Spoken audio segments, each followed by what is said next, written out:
I just quoted that, when talent and systematic learning go hand in hand, how we can, how do we make it more effective? Because even if there is talent and even if we have a systematic learning, making sure that the child, because you said, like you said, the assessment may not, the scoring may not be very much important in every subject, but to make sure that the education or the learning is effective, what do you think, we all need to think on?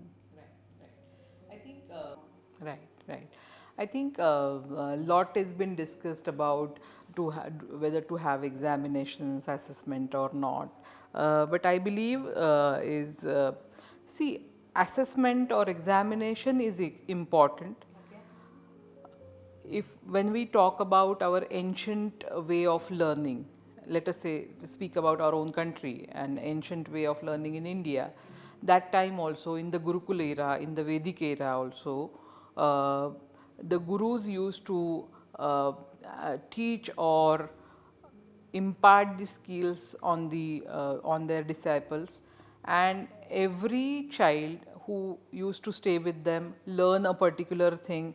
At the end of the day, they used to compete with each other, right? So why was that done? So that time also, it's not about, I think assessment has to be done, examination has to be there. We should not judge the students. Judging the students with that is really creating a problem with the minds of the children. So I think competition is important, examination is important, because unless you have that, how do you yourself also know where you stand? But how do we conduct it? How do we assess the child? And how we are conveying it to the child? That really matters. How we are showcasing it, the assessment, the entire system.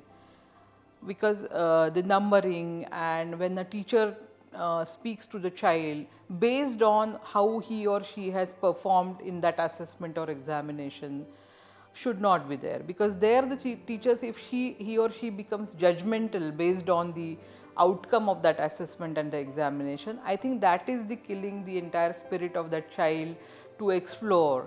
He or she feels mentally sick that okay, I'm not good enough in something, because that is a particular thing, that is one particular subject that child may not be good at. Correct. We should not block his mind that if he or she is not good or not performed better in examination or the assessment in that particular subject, that is not the end of the world, right? That child can have something else, can have different talent. So the system of assessment, system of examination has to be redesigned. And the teachers, again the teachers, The role of the teachers is extremely important. right? Examining is different, assessing is different, and judging is different. So should not be judgmental. People should not be judgmental in the education system based on the outcome of the exams. They are required. Unless there is a competition, you don't feel like there is a running competition, you feel like running fast. That motivates you, that makes you, aspire to do something. Examination boosts your entire, the process is really important. The process of examination is very important for anybody to perform, to give their best, to bring out their best, right?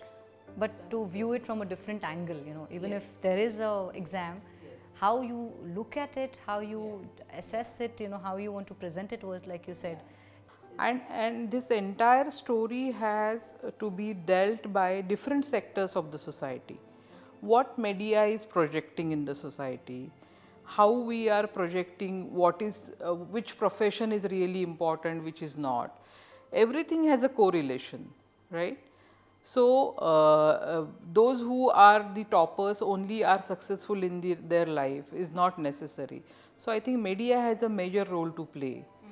What they reflect, what they showcase, right? It's an awesome Yes. addition to this, ma'am, because So education cannot work in isolation. Education cannot be rethought in isolation. Everything goes hand in hand. I think, when we recently, since this technology is around and we're all talking about this technology, and there was something as young coders, developing young coders. This kind of really left an impact on our minds, because when I met students, they were like, I can't. So when I met parents, when I interacted with parents, it was more like my child cannot become a young coder, and they cannot become Jeff Bezos, or they're just naming them. So what you're saying, the assessment should be there, but still not portrayed in a way, that the child just. So this technology also is not just for those who are from the technology background or the coding background, and even if they do not perform well, show them an idea that they could at least generate an idea. Is what I understand from what you're communicating to us, that every child has an own talent. So Yes, and I think there comes the role of spirituality in education. yeah, okay, yeah, actually, yeah. Because how do you, what is, who sets up these systems? We are the people who are setting up these systems. We are the people who are coming up with the policies. We are the people who are working in media or education or industry or anywhere, right? So every individual who is in the society has got groomed in the throughout his education with a spiritual blend of mind. Probably will think every time whenever he or she is taking any action, making any policy, what impact it is. Businesses, they also need to think about it. When we are thriving to flourish our business, what are the products that we are launching? As you just now said, coding. Oh, my child cannot become the best coder. Why this thought came to the parent mind? Because it has been bombarded by media. Okay, coding is such a big thing, and if you become a coder, you become somebody and somebody, right? So, if we have this spirituality aspect in the education system, every individual will be grown in such a way that every time he or she takes a decision, they will take a very balanced decision. What is the impact of my decision on the entire society, right? So that's why I believe that spirituality plays a major role, and that is why MIT is always Oh, yes, on those on that path of having a blend of spirituality in the education. Science is very much important. Science is the base of life. But I think spirituality is what really gives you the real meaning of life, and rather a happy life. Not only for yourself, but for the entire generation. society. Yeah, yeah. And when you say, that spirituality into education, so does it call for a complete ecosystem then, where we do not leave, like the journey itself has been where, not a single stone has been left unturned. But what do you talk about, how do you talk about developing a complete ecosystem? Is it going to, where does it start, and what more should we add to it? I think this is what has really given the birth to School of Vedic Sciences. Okay. Yeah, and let me tell you, this is the brainchild of Dr. Vijay Bhatkar, the computer scientist of our country, greatest mind of our country rather, and Honorable Karad sir. They had in their mind with this, reviving the ancient thing. But School of Vedic Sciences had happened. I am really, I feel lucky that I could execute that thought, and we are really doing wonderfully well. So School of Vedic Sciences, when you said that the entire ecosystem, because everything starts, education is the foundation of human life. Correct. So everything starts there. And School of Vedic Sciences, what we are trying to do is to inculcate, or to, it should grow organically in the system, in the education system, in the education space. It is not about teaching a particular or teaching a particular language like Sanskrit. Vedic Sciences, School of Vedic Sciences is not about that. It is about the thought process. It is about the methodology. You learn a particular subject, but how you learn it, the way of learning, right? So I think that is how, if we really work upon. So we are in the now 4 years, 5th year, and we are trying to enter into the school education system. We have started with the higher education because we need to do a lot of research and then go down and bring it up. So I think that will really help in bringing this aspect of spirituality and addressing the entire ecosystem, because education is what really can bring that change in the ecosystem also. So it's more that we talk on is, a curriculum that needs to redefine the entire ecosystem. If we Yes. have something as a curriculum Yes. on every subject that Yes. you talk about. Yes. That's what I'm Yes. understanding of Vedic science. That having a very set format of understanding how every subject can be studied, Yes. like how we talk Yes. about math, science, Yes. English. Every subject needs to have a curriculum. Yes. So there is nothing that a child And that is what we have in our what was there in the Vedic era, Okay. the way of learning any subject. I think that way of learning has to be inculcated in The our gradual process. The Yes. flow has to be Yes. there in terms how of you look at any subject. Yeah. So the way of looking at a particular subject, let us say economics or let us say physics or mathematics, it was different in Indian education system than what we have today. Okay. Yeah, and that's what we are trying to revive with School of Vedic Sciences. Okay, so any subject that comes up needs Yes. a complete, I would say a curriculum and or a format which as a procedure can be learned Procedure, than yeah. just yet another subject that we talk Yes, about. yes, Yeah. Okay, that's wonderful, ma'am. And before we, move on to something else, and because there's much I can explore with you around us, and it gives us immense proud feeling to also have you on board with us as our advisory committee. Because from where I see we've just had a little interactive session, but your thoughts are just pushing us to totally take this different form of food to learn education, where we really want to change the whole idea about when I just spoke a little about artificial intelligence. So that's where we want your expertise, and how we can also, so like you said, the Vedic science is more on how the entire curriculum has to move forward. We want the same system to be there for artificial intelligence as well, because that's where we all are moving to. So it gives us immense proud feeling, and thank you for that opportunity to have you on board with us.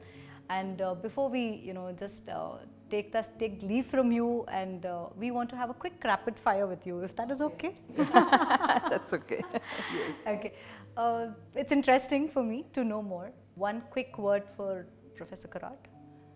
Oh, I think he's. There are so many multiple words in my mind about him. He's a visionary, of course, but a perfectionist and a man of conviction. Oh, wow. Okay. And when we talk about rethinking education, what is the vision that you have? Vision for education for yourself. How do you visionize education?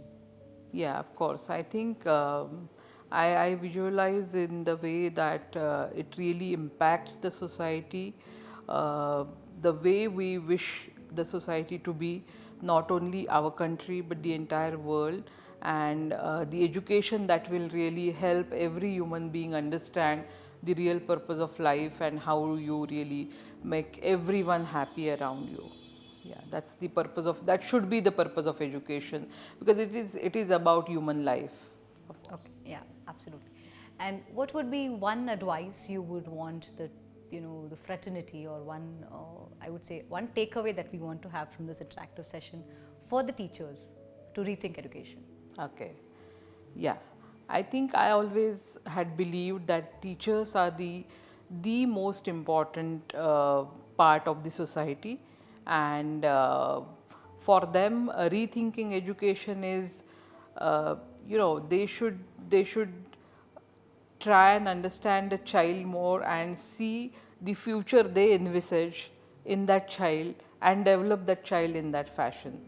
That's what they should do while imparting education, and they should take pride in their own profession to the utmost level, so they really make this society and make the world a better place. Yeah. The next thing, do you believe in one-on-one learning or a group learning? I believe in group learning. Okay, could we substantiate a little on it? Yeah, I think because learning is, or education is not about the knowledge or the information. I always believed that in a school or a college, learning happens more outside the classroom than inside the classroom. Brilliant. Right? So it's always a group learning. You learn so many things when you are with others. You learn because, as I said, it's about human life. You know, you need nurturing human beings. So you need to learn to be a good human being first, and then understand the different subjects that are important for your livelihood. So it's always group learning, Okay. and you learn to accommodate, you learn to share, you learn to uh, the leadership qualities also. If you are talking about different skills, they get developed when you are in a group. Alone you cannot do anything. One-on-one does not. One on one I don't think is a really good idea, and that's why I think that's the flip side of the technology. The good part of technology, that it has really helped us during this COVID times.